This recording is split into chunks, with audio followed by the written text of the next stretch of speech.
Annoncé dans sa atelier de travail, le gouvernement il met sur pied un comité interministériel qui m'a fait présider pour régler toute la question de travailleurs étrangers, le recrutement et aussi la façon qui retournent dans le pays après qu'ils aient contrat terminé.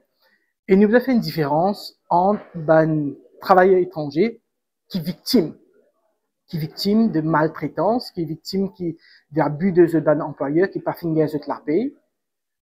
Ça, ben travailleurs étrangers là, faudrait pas nous déposer et faire victimiser pour une deuxième fois. Ça, ben travailleurs étrangers là, au niveau de mon ministère, nous donnons le soutien nécessaire, rentrer ce qui vise contre notre employeur et en traitant, nous pour faciliter le transfert envers l'autre travailleur. Mais nous vous êtes différenciés ce type de travailleurs étrangers avec du monde qui vient là un visa touriste ou un visa étudiant et puis à le travail au noir dans une condition déplorable. Donc dans ce deuxième cas de figure là, nous pouvons faire ce travail là retourner dans notre pays.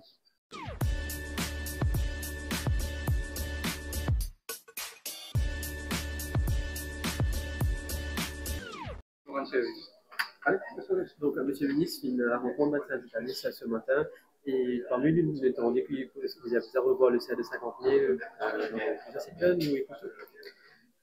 Venez, nous pouvons faire une refonte complète de la loi du travail et nous comptons faire avec soutien et collaboration de représentants syndicaux et aussi représentants de employeurs. Donc, à cause de ça, qui me dit qu'il nous posait une session tripartite, gouvernement, secteur privé, travailleurs, pas juste quand nous discutons de compensation salariale, mais aussi quand nous cause de conditions de travail, parce que tout doit être fait dans le consensus.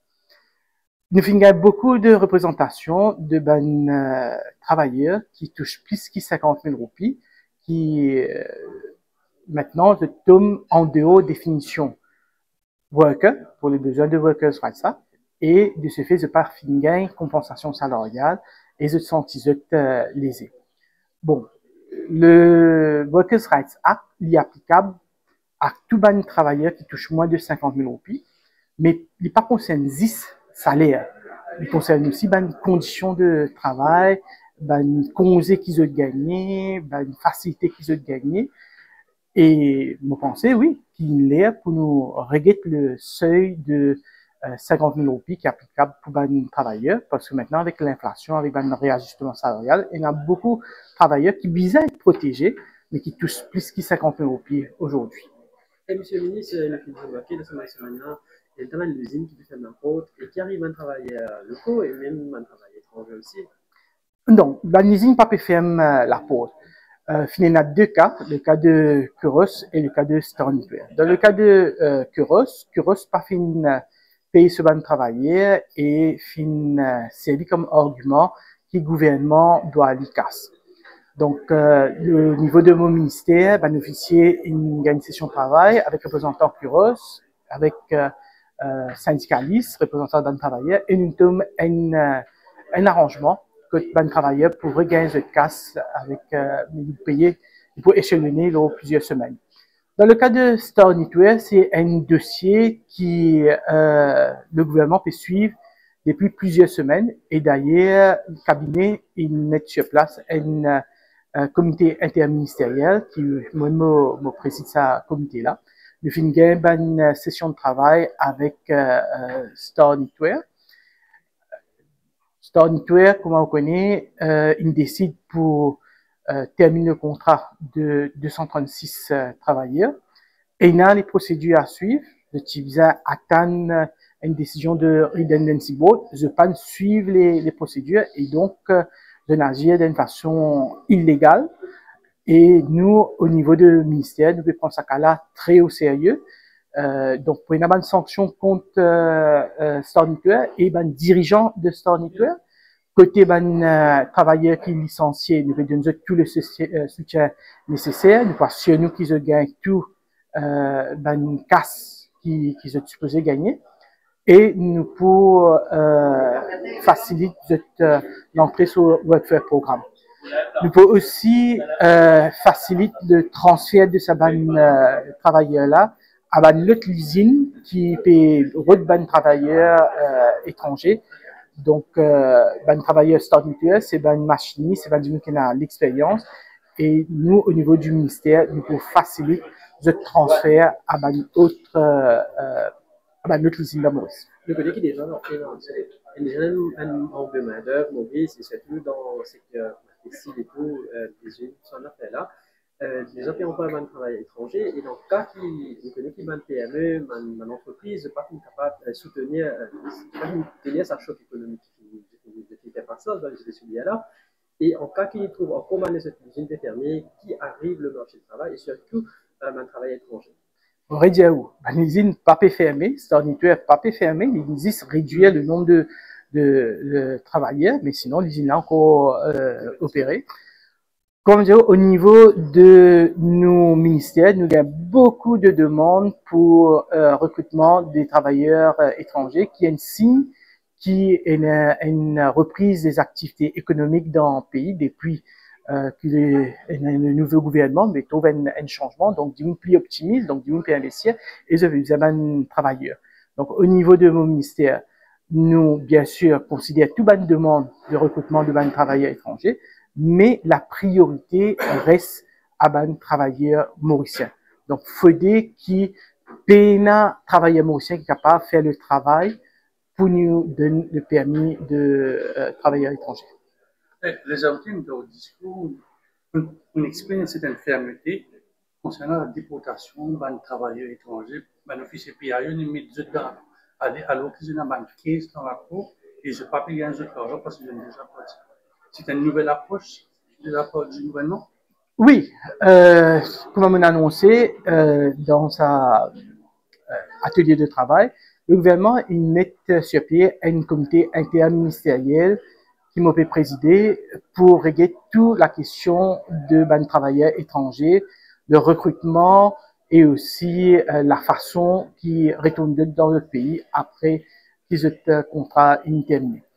Et nous avons fait une différence entre travailleurs étrangers qui est victime de maltraitance, qui est victime d'abus de employeur, qui n'est pas fini de la paye. Ça, travailleurs étrangers là, il ne faut pas nous déposer et faire victimiser pour une deuxième fois. Ça, travailleurs étrangers là, au niveau de mon ministère, nous donnons le soutien nécessaire, rentrer ce qui besoin contre notre employeur et en traitant, nous pouvons faciliter le transfert envers l'autre travailleur.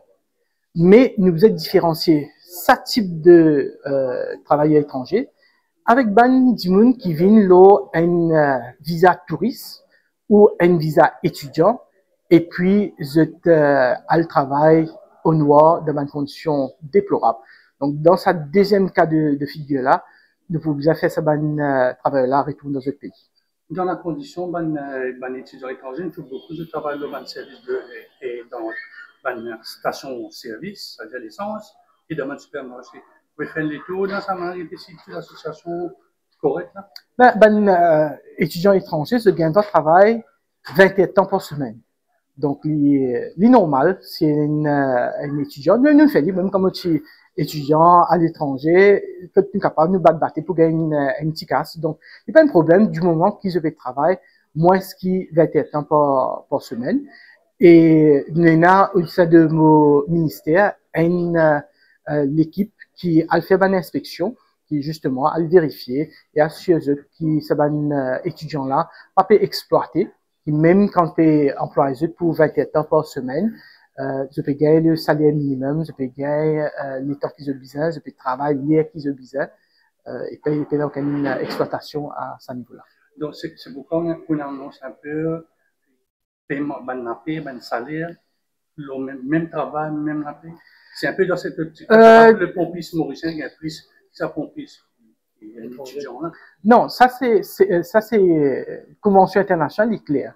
C'est moi que c'est une paix. Par rapport à faire une discrimination entre un mauricien et un travailleur étranger. Donc moi, mon pays vise plus à un employeur sans scrupules qui se profite faiblesse ban travailleurs en situation irrégulière, y compris ban étudiants, pour payer un salaire de misère, qui pas respecter ban conditions de travail, pas respecter salaire minimum. Là, nous pour intransigeants contre ban travailleurs qui exploitent ban travailleurs, contre ban employés qui exploitent ban travailleurs étrangers. Merci. Où en est-on avec dimanche qui concerne la semaine 40 heures? Ben, nous annonçons ça dans nos discours programme. Le président il annonce ça.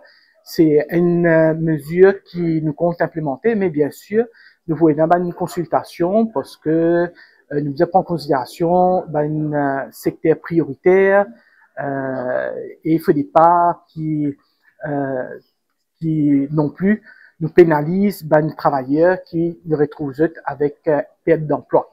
Donc, le salaire de 40 heures, il pourrait être une réalité, mais nous pouvons bien avoir une consultation avec le représentant patronal et les syndicalistes. Monsieur le Président, Monsieur le ministre, quand on a fait ça, ce 50 000 là, est-ce qu'il finit déjà dans ma loge, ma consultation qui est entamée, jusqu'à quand on peut plus de développement de ce sujet-là? Ben, oui, consultation, certainement, parce qu'il finit dans, il y a beaucoup de représentations depuis ben travailleurs, ben syndicats, surtout après le paiement du Special Allowance de 14e mois. Nous pouvons avoir une consultation avec représentants Business Mauritius, MEXA, etc. pour get sur l'impact. Mais nous espérons que ça va aller, nous capable amender la loi pour revoir la définition de worker, pour couvrir les gens qui touchent plus de 50 000 roupies par mois.